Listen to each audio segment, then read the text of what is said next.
ఒకటే కారం రంగు రుచి ఆచి కారం పొడి नाम कंपेयर होंगे तो मशीन खुला, इसमें 396 वोट मिले, तो वीवीपैट में कितने वोट मिले, तो 396 है या नहीं है, ये 5% मशीनों में मिलता है। मान्यवर, मैं आंकड़े लेकर आया हूं चुनाव आयोग को पूछकर आज कि कितने वीवीपैट और मशीन का मिलान नहीं हुआ। आज तक 16,000 मशीन और वीवीपैट का मिलान हुआ है, एक भी वोट का बदलाव नहीं। और ये जब मतगणना होती है तब उनके पोलिंग एजेंट बैठते हैं मान्यवर, परिणाम पर वो साइन करते हैं, दोनों प्रकार के मशीन के और वीवीपैट के परिणाम पर भी साइन करते हैं मान्यवर। और ये इस पर आरोप लगा रहे हैं मान्यवर। अब ये कह रहे हैं कि उस वक्त वाईफाई नहीं थी। सबसे पहली बात, 2004 में वाईफाई आ चुकी थी, मगर फिर भी चलो मान लो, आरोप लगाते गए। ईसीआई ने 2009 में एक छेड़छाड़ के आरोप पर भाग लेने के लिए 10 राज्यों में 100 ईवीएम लगाई गई। सब लोगों ने प्रयास किया, 2009 में कोई छेड़छाड़ नहीं कर पाए, फिर भी आरोप लगाए। तो 2017 में इलेक्शन कमीशन ने जून 2017 में 3 दिन तक ईवीएम इलेक्शन कमीशन की ऑफिस में रखे कि कोई भी पार्टी आकर, कोई भी टेक्नोक्रेट आकर, कोई भी साइंटिस्ट आकर ईवीएम को हैक कर बता दे। ये तो गए ही नहीं,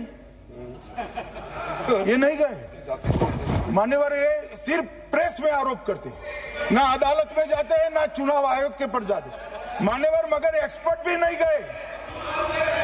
आप कोई एक्सपर्ट भेज देते भैया, एक्सपर्ट भी नहीं भेजा।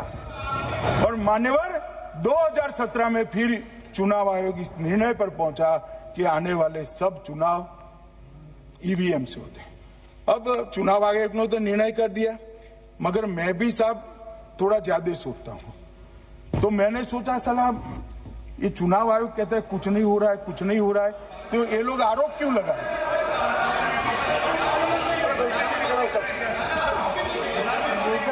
मान्यवर, मेरे शब्द कोई ऐसे हो तो काट दीजिए। काट दिया राहुल जी। मान्यवर, मैंने सोचा कि भाई कुछ गलती नहीं है, मान्यवर कोई गलती नहीं है, तो लोग विरोध क्यों कर रहे हैं? फिर मुझे याद आया कि मान्यवर जब इनके जमाने में चुनाव होते थे, बिहार और यूपी में सरकारें बनाती होती थी, पूरे के पूरे वोट के बक्से हाईजैक कर लिए जाते। ईवीएम आने से बंद हो गया, ईवीएम आने से बंद हो गया। और मान्यवर चुनाव की चोरी बंद हुई है, इसलिए पेट में दर्द हो रहा है।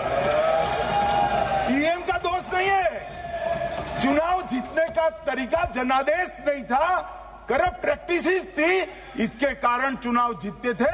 अब आज ये पूरे एक्सपोज हो चुके हैं। जब जनादेश पर चुनाव होता है तो आप जीत सकते हो, जीतो, स्वागत है उसका, मगर जब हारते हो तो अन्य कारण बताना, जैसे पहले मैंने कहा, ऐसा बताना ये ठीक नहीं है।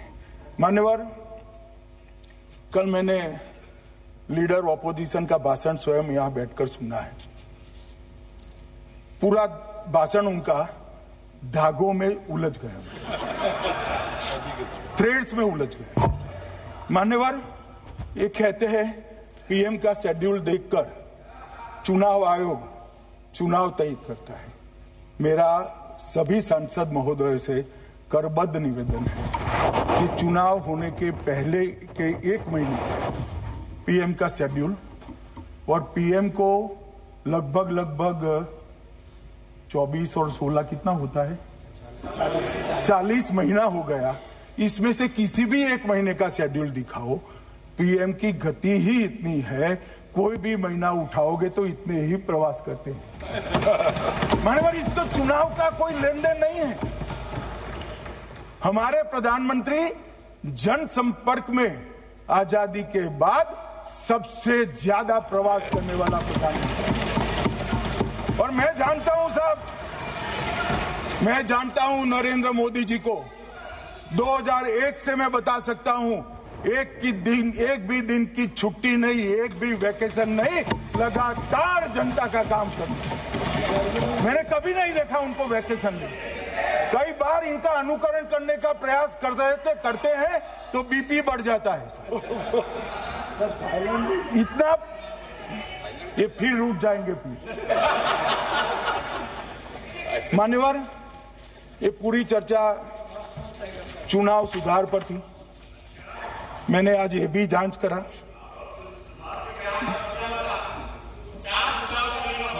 सुनो ना, जरा धैर्य रखो भाई।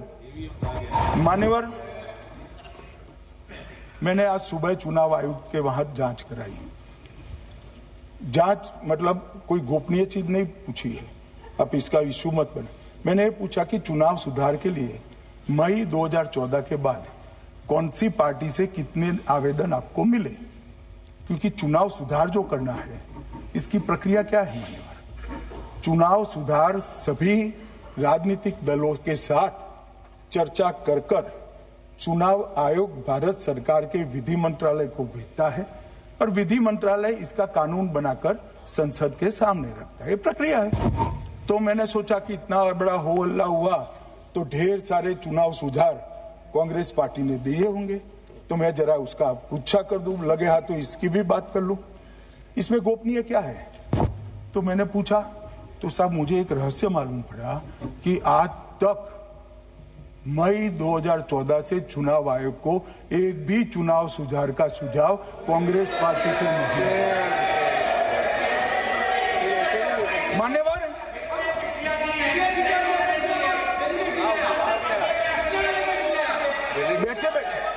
मैं बताता हूं। मान्यवर, मैं जवाब पूछोगे क्या?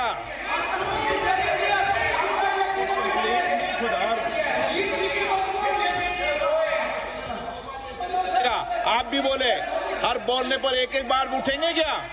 हर चीज का जवाब पूछेंगे क्या आप? नो, ये तरीका ठीक नहीं है। नो, ये तरीका ठीक नहीं है। नो माननीय सदस्य, प्लीज बैठिए,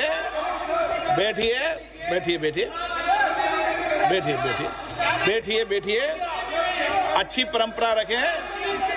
ओके।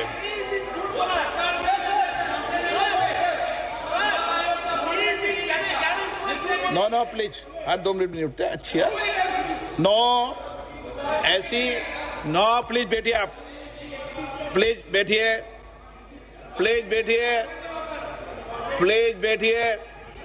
सुनिए, प्लीज बैठिए। माननीय सदस्यगण, ये कभी परंपरा नहीं रही कि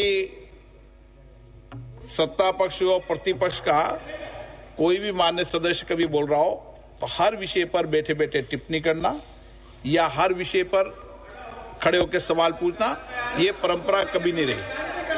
आपने भी भाषण दिया आज, आपको कोई ने बीच में उठ के पूछा कोई ने? माननीय गृह मंत्री, अच्छी परंपराएं लागू करो, अच्छी तरह चलाएं सदन। मैं मेरे स्टेटमेंट पर कायम हूं। नरेंद्र मोदी सरकार बनने के बाद आज तक कांग्रेस पार्टी ने चुनाव आयोग को एक भी चुनाव सुधार का प्रपोजल नहीं दिया। मान्यवर, ये कई बार मिलने गए हैं, मैंने उनका प्रेस कॉन्फ्रेंस भी देखा है। उनका प्रेस कॉन्फ्रेंस था चुनाव प्रक्रिया के अंदर उनका जो डिस्प्यूट है वो ऑन गोइंग इलेक्शन में इसको रजू करने का।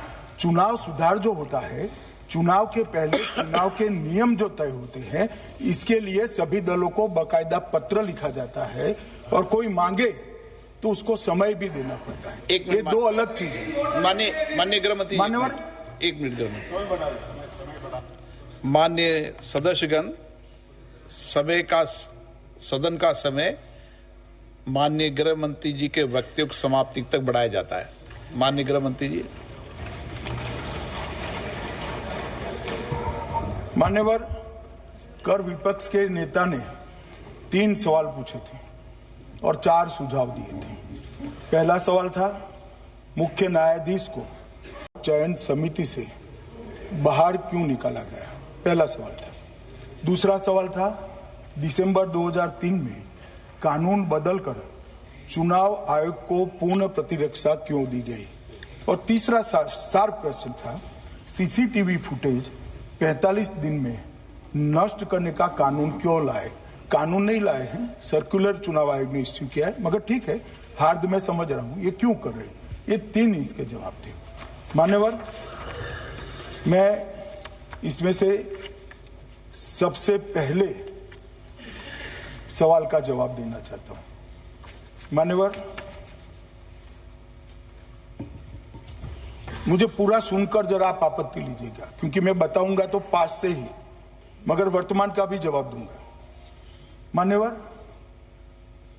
73 वर्ष तक इस देश में चुनाव आयोग की नियुक्ति का कोई कानून ही नहीं था। माननीय सभी सदस्य ध्यान से मुझे सुने, 73 साल तक इस देश में चुनाव आयोग की नियुक्ति का कोई कानून नहीं था। नियुक्ति प्रधानमंत्री सीधी कर देते थे। और मान्यवर, मैं आज ये पूरे देश को बताना चाहता हूं कि टोटल अब तक जितने चुनाव आयुक्त हुए और जितने मुख्य चुनाव आयुक्त और चुनाव आयुक्त, ये सभी इसी प्रकार से हुए। अब 2003 के कानून पर मैं बाद में आता हूं। 1950 से 1989 चुनाव आयोग एक सदस्यीय था।